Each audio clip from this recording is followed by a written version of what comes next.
Joining us now is former Navy Top Gun grad and fighter pilot Matthew Whiz Buckley and former commanding officer of the NYPD's elite scuba team, Mike Carew, the team that was one of those were the guys who were out there in their diving suits trying to save these folks.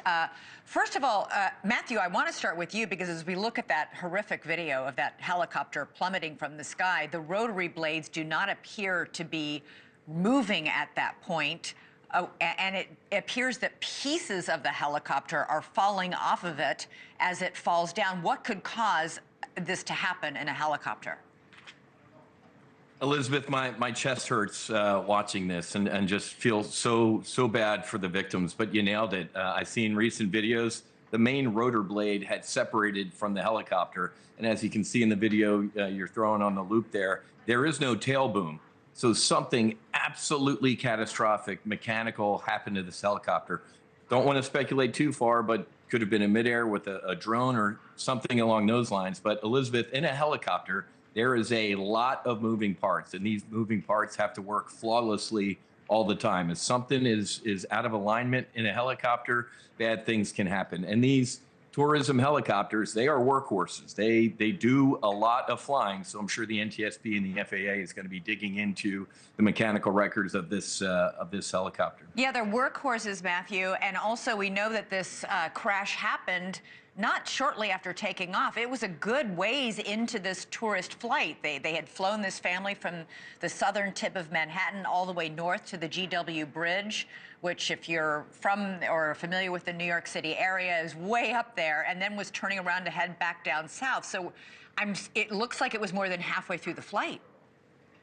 It's not going to matter, Elizabeth, at what portion of the flight. If something goes wrong in a helicopter, it goes wrong pretty bad. They absolutely had no opportunity to auto-rotate. If there's an engine issue with a helicopter, you can auto-rotate, and this helicopter had floats on it, could have landed in the Hudson, but you need a rotor, and you need a tail boom. And in these videos we're seeing, it disintegrated. Something absolutely catastrophic happened, and it just, my chest is heavy for this. Mike, as you watch this video, I know that you were on this dive team.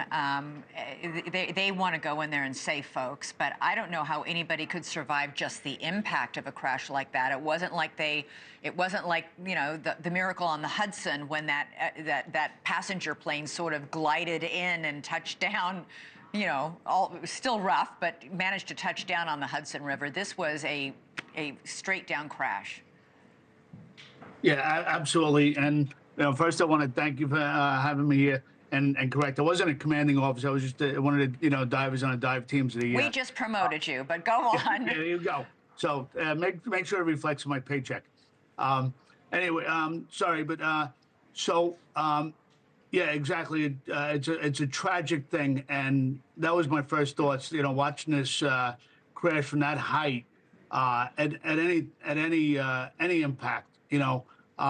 Like you said, if it had done an auto rotate, they might have had a possibility of surviving.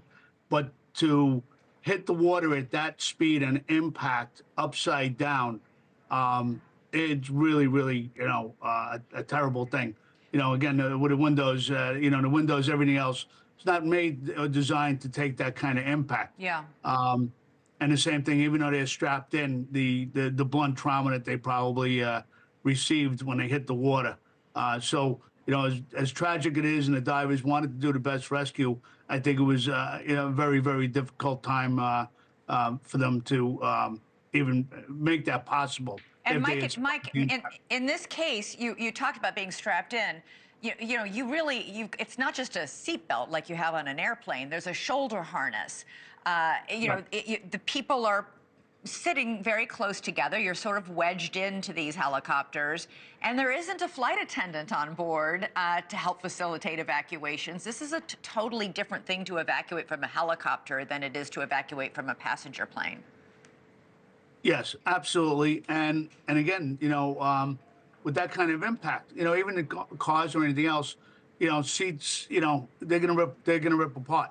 And there's not that much room in it, so they were probably banging off each other, and maybe even again the top of the helicopter caving in a bit, probably even caused traumatic injuries also. Thanks so much for watching. Go to joinnn.com to find News Nation on your television provider.